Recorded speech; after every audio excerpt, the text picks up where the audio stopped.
This week on Squad Talks Over Coffee, we're hitting the slow burn, SEO, content marketing. We'll be looking at how you can raise your domain authority and how content marketing goes hand in hand with SEO.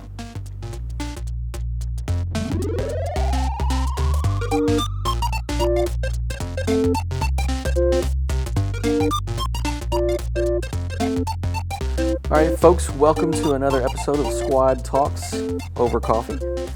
This week, our topic is the slow burn.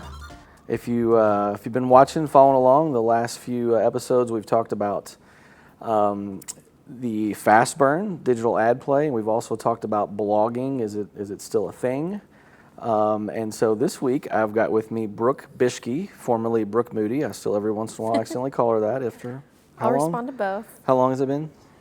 It has been... Your marriage, a year and 6 months. To our cameraman, Taylor. Yes. Yeah. A year and 6 months. So I'm still making that mistake every once in a while, but it's probably like 1 out of 20 times right now. So we're good. We're seeing improvements. Yeah, we also have Mr. Tucker, our office janitor psychologist. Can I just go ahead and pick him up? Yeah, absolutely. Yeah, he's a part of this. He might have something to add.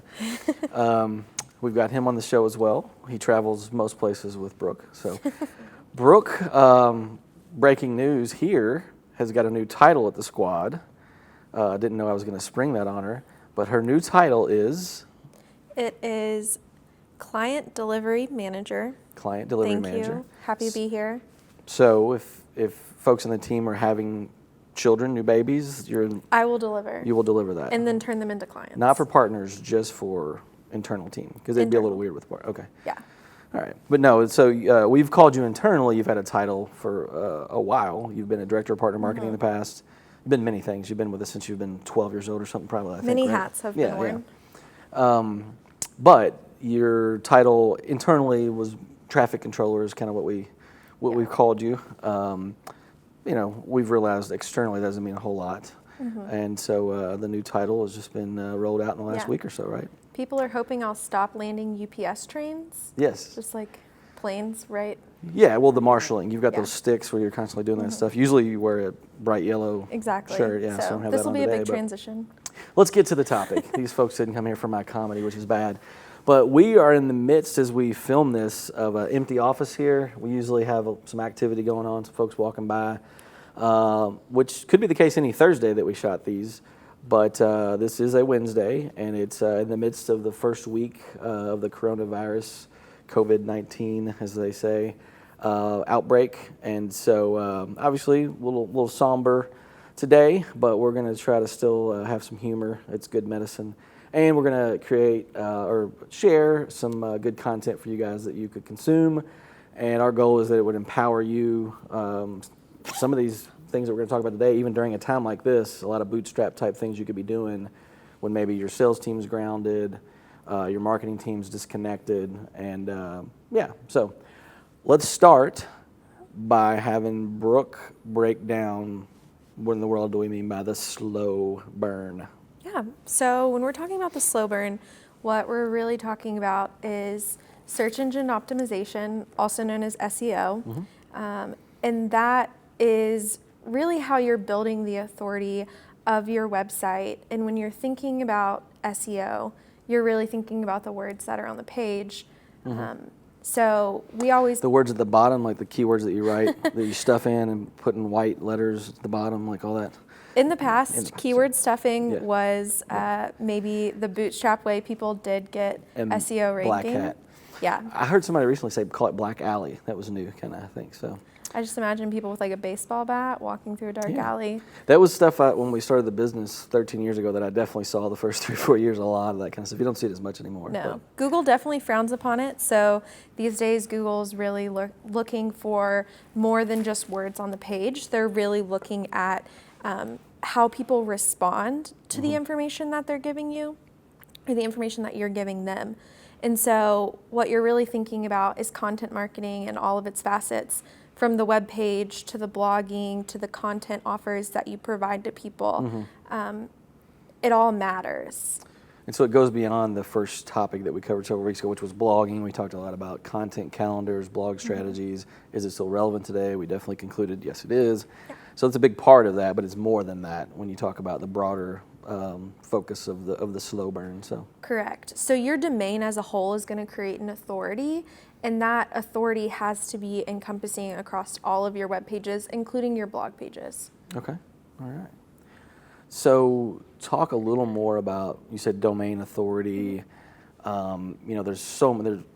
This topic can go really broad. Like let's narrow in on a few different maybe topics and specifically dig into a couple maybe. Yeah, so when you're thinking about SEO, one of the first things that you want to do is your research. So determine what you want to be an authority for. Typically that has to do with the service you're providing, the product you're providing, what you want to be an expert on. Mm-hmm. And then once you identify that topic, it's time to do your research. Mm-hmm. And so when you build an SEO strategy, you're building a list of keywords and key phrases that all build up to give you an authority on a topic. And so from there, it's just about implementing it in a smart way into your content marketing. And you want to make sure that you're not just focused on getting words on the page, but creating an experience that people want to stay on the page for. These days, Google isn't just looking at the amount of words on a page, but they're looking at bounce rate. How long do people stay on your content? What is their experience like while they're there? Google's getting really smart, and it knows those things. Yeah, I mean, years ago, not smart at all. Right now, getting very smart. Always been pretty smart. But so you mentioned something when we were talking the other day. What was it? Yeah. Dwell time. Dwell time. Okay. So yeah. dwell time just has to do with how long someone spends on your page, which really brings not just wanting to have relevant information that answers the question quickly and lets them know that your content is valuable, but you also want to have a lot of content on your page because the more content you provide to them, the longer they'll stay there. So is that analytic affected by people who may have 52 browser tabs open at a given time? No. So every so often, I don't struggle with that problem. I was asking for a friend. I think that you can get help for that. Okay. Yeah. They have therapy groups. I have help. It's called One Tab, and it consolidates them all in one on my browser in Chrome. But even then, I don't like doing that. Then I got to find them from a list. And so anyway, I'm working through it. Well, thankfully, people like you don't wreck analytics. Good to know. So Google Analytics is going to assign to you, you're a user, but that session is going to refresh every so often. That's fantastic. I'm learning a lot of things here, folks. Learning a lot of things. So much has changed over the years since I started this agency and since we've been doing this type of work. What are some of the things that are kind of changing even as we speak that we haven't touched upon? So voice search is becoming a lot more popular. We all have devices now, Siri, Alexa, It's Google what my son Home. does like 17 times a day. Is that what you're talking about? Yep, that's it. Okay, When your kids are talking to their phone, asking questions, they're returning search results that are on the interwebs. Siri, who was the 49ers quarterback in 1984? Like, that's what my son does all day long. Yeah, okay. But gets a response from Siri. Yeah. She might have said Joe Montana, or she might have said I have an article for you. But yeah. He gets there. Sometimes it just says, hey, read this article. But other times it's actually going to read information to you from an article. And so people are having to get smarter about how they create content because if you're not ranking on page 1, you're probably not going to get pulled for that voice search. So that's something people are having to take into account. So another thing that we've talked about recently is the fact that Google a few weeks ago announced they're going to start querying podcasts, so audio files out there on the web. Obviously, we know video is something we could talk about. Been the second largest search engine for years, YouTube, but it's getting even it's going beyond just being a second largest search in number. It's how people are using the tool. Kind of talk to us a little bit about that. Yeah, so we're seeing more people really looking to YouTube for answers to their questions. If Siri doesn't know, questions. they go asking YouTube. Yeah, so if they go to Siri, she doesn't know, then they turn to YouTube. And so... What kind of Siri, what do you have for Siri? Like, I have the Australian Siri, I'm just curious. Yeah. Just standard for you? Yeah, I think so. Okay. I've never thought to change it. You should try some of the other, Okay. British Siri, he's pretty solid. Travel the world in my Male, Siri. female, yeah. You can. There's a lot of options nowadays. So back to video. What what are people searching for most when they go to video search, would you say? Yeah, so looking for how-tos is a really big thing, but even online how-tos. So, how to write a blog post, you can find that kind of content on YouTube. And so people are looking for those sorts of things. I would say just 1 week into this COVID-19, that's the first time I've called it by its like shortened name. I usually go for the longer coronavirus, but for efficiency, I guess here, COVID-19, I'm already seeing in a week, like the amount of Facebook Lives, the amount of people shooting video and putting it on LinkedIn. I've not seen a lot of video on LinkedIn over, the last few years. Seeing a lot of that. Some of it's hopeful, inspirational messages. Some of it's how-to stuff. Some of it's, but I mean, people are going there. And it's top of mind. Talk about how we do that with some of our existing partner clients. Yeah. So Taylor, you can add some stuff here too if you want. I mean, since you shoot the videos and have a big hand in that. I mean, you don't have to be just a guy behind the curtain here. So. Well, luckily for us, that I spend a lot of time with Taylor, I get to hear about all of the ways that video is growing in our world, and we see that for partners all the time. So we're taking the services they provide, the products, the questions that they get from their customers, and we're making videos that answer those questions, that talk about those topics. And then when you put them on a place like YouTube, you have a lot of power with your titles and your descriptions and what you link to really promote the content that is in the video. And then on Facebook and tags with YouTube are really big too. Taylor says tags. Tags. Tags are huge. So you're seeing people find those coming up in their search queries more and more. And social matters too. Like if you've ever gone to Facebook to look for something, that search engine within Facebook will also be pulling from videos as well. Interesting. In terms of video, where we go with it, like what's a jumping off place maybe for some folks out there, not necessarily those who are working with us. We're leading that. There's plenty of things that we're doing there and our clients are asking for it. But like if somebody's not working with an agency and they're just looking to bootstrap this, maybe give some thoughts on how to just jump into that world maybe. Yeah, so we always talk about either going one of two ways, so super professional, polished videos, or something that's a little bit more raw and just gets in front of the camera to share information. And if you're not equipped to do the more professional, refined videos, go all in on the selfie or having someone video you on your phone. Those cameras are really great. And start with topics that you're hearing other people talk about. Get your knowledge and expertise about that information out on camera, and then post it to YouTube, post it to Facebook, post it to LinkedIn.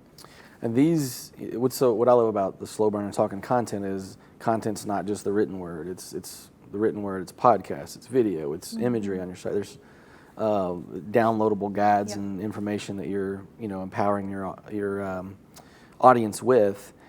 And so as we think about that as a whole, as a part of this, it is slow. The name of this talk is slow burn. So why do I want to engage in these things that are slow when last time you guys shot a video over there at the marketing squad, you talked about the fast burn and how I could just go buy ad space and direct people right to the right landing pages and get them right there. So tell us why. Make a case, Brooke, as to why the slow burn should be something we focus on. Well, if I could have Taylor just put up a chart right here, and you saw Taylor, this charts graph, back there? you can just throw it up right here. If you could see a graph of what digital ads do, so as you increase your spend, you're going to be getting a greater amount of audience, hopefully a greater number of clicks. At some point, that might kind of plateau out even, and then eventually once you stop spending the money, it's gonna drop off. Yeah, you're renting space. Yeah, you're renting it. So with the slow burn, you get to have a space that you own essentially. This value that you've added to your digital space isn't going to go away. And so what you do have to do is keep refreshing it, keep updating it, keep adding to it, but you don't lose that. It doesn't go away. And so the slow burn is worth it because you're going to see that exponential growth. It might start off slow and it might take you, 3 to 6 months to really see this huge increase in traffic. But after you see that content should still keep working for you month after month. Yeah. We use the analogy of annuities when we talked about this in our first video in this series on blogging. It's going to send traffic month after month, maybe year after year, depending on the topic. So definitely worth it. Definitely a strategy that we carry out with many of our partner clients, most of our partner clients, and definitely would recommend it. Again, we don't know your individual situation, but it makes a lot of sense for most folks. And I love the fact that you can tell a story with all these different types of content, because our tagline is tell your story, grow your business. We're looking to do both these things, marry them together when we can. So it's probably a good time, we forgot to do this earlier, to mention, we always give a shout out to our mugs here, and I've got North Lime coffee and donuts. We had a shout out to Matt Bitely, who worked with us, moved to New York, still does a little bit of work for us on contract, but was on our team for a couple years, and he had some connections. His wife, worked down there, and so great little shop.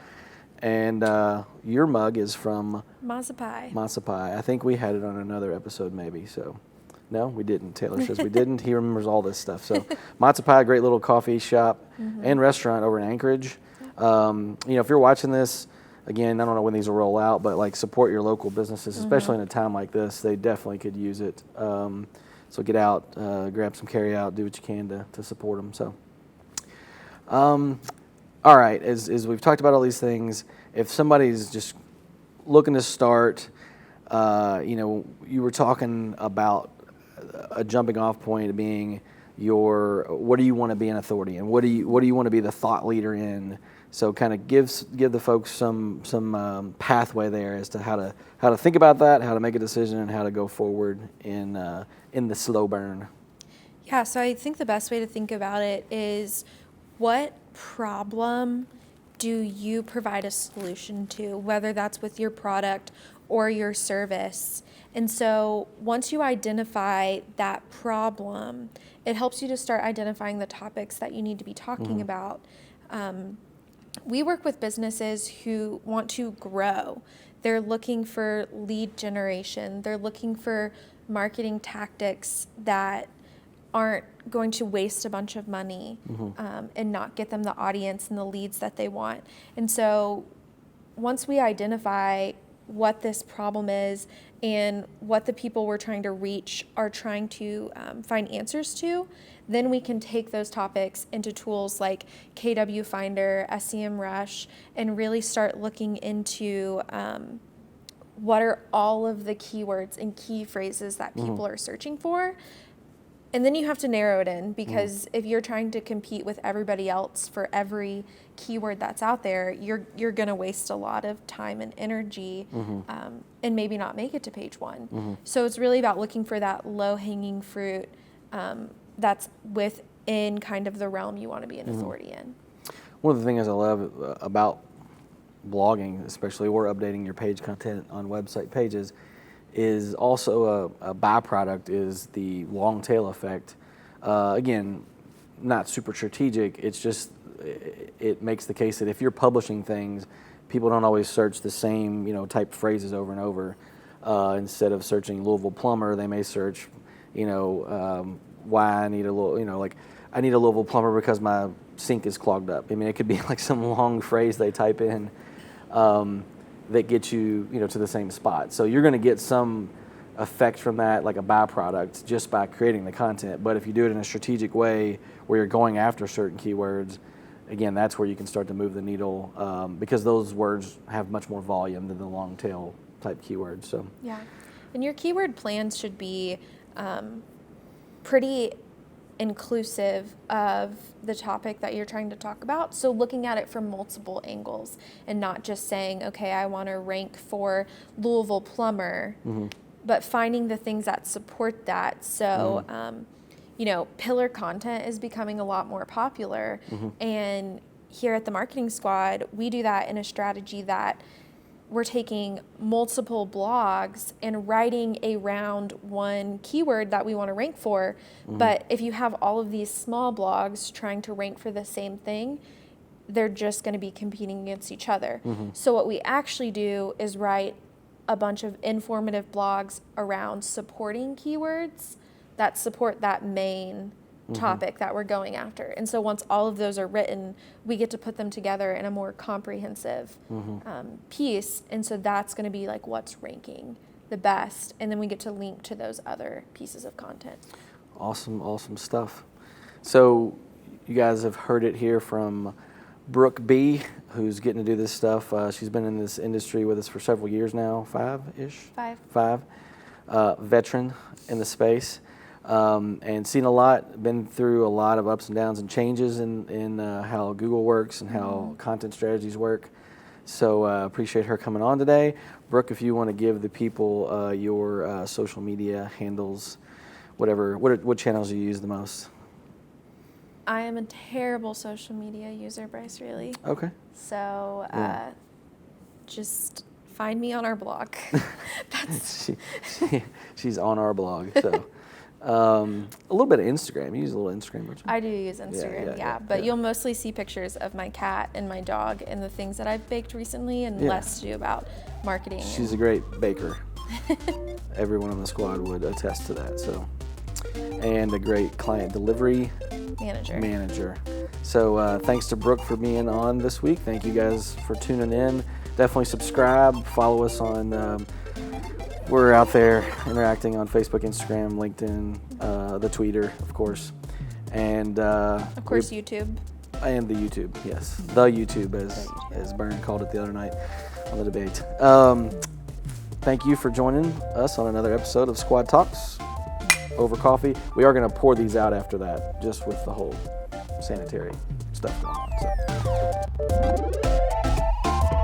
So.